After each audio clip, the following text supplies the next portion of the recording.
د کابل په کمپنۍ سیمه کې د غربي زون لپاره د کارولۍ په زړو ګودامونو سیمه کې د تازه میوو او سبزیو د ساتنې لوی مارکیټ جوړیږي. هغه سوداګر چې د کارولۍ څخه دا ځای په قرارداد نیولی وایي چې دوی غواړي دلته د 18 میلیون امریکایي ډالرو پر ارزښت یو معیاري د سبزي مارکیټ او په عصري او معیاري شکل سړې خونې جوړې کړي.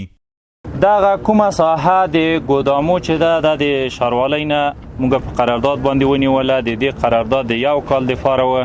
او موږ غواړو چې دلته یو عظیمه سرمایه گذاري وکړو په حدود د 14 میلیونو ډالرو کې چې انشاءالله رحمان ټولو دوستانو ته به کارګرو ته او باغدارانو ته ملي تجارانو ته به یو ښه فضا د مارکیټ او د خرید او د فروش مساعد کو انشاءالله رحمان. موږ غواړو چې دلته دغه د سردخانو سیستم اساسي شکل سره جوړ کړو چې هغه په موډرن شکل باندې وي چې وتوانیږو موږ تاسو مالونه بیا یا د تورخم یا د تورغونډۍ یا د هرات او د بل په مرز کې پاتې نشي.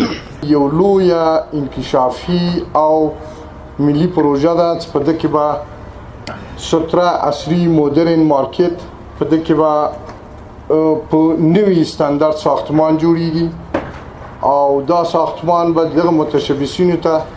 په خدمت کې او دغه منطقې کې چې ډېر حشد ضرورت دغه مارکیټ دی لومړی به دا مارکیټ جوړیږي. دا یو دویم دا چې دلته په دویم فاز کې به سردخانې جوړیږي چې ډېر حشد ضرورت دی د دې هیواد، ډېر سخت ضرورت دی. او په دریم برخه کې به چې دلته به یو ښه ستره او استاندرد مسافرخانه جوړیږي د موږ وطنوالو ته چې د هرات، قندهار دې سمتو څخه راځي. د دې سیمې یو شمېر هغه سبزي او میوه پلورونکي هم خوښي څرګندوي چې پخوا د سړک پر سر میوې او سبزي پلورلې. دوی وایي دلته په مارکیټ او سړو خونو جوړېدو سره به د دوی میوې او سبزي ارزښت پیدا کړي او ترڅنګ به یې نورې ګڼې اسانتیاوې هم برابرې شي. دا خو موږ ته ډېر ښه ده، خو دا سردخانې حاجي صاحب ویلې چې درته یې جوړوو اوس زموږ رومیان دي په 50 روپۍ 100 روپۍ 150 روپۍ خرڅېږي. دغه کاغذ چې سردخانو کې جای په جای سي هغه ستا د هم دهقان ته هغسې دهقان تشویق کېږي او هم د خلکو ته هم ښیي.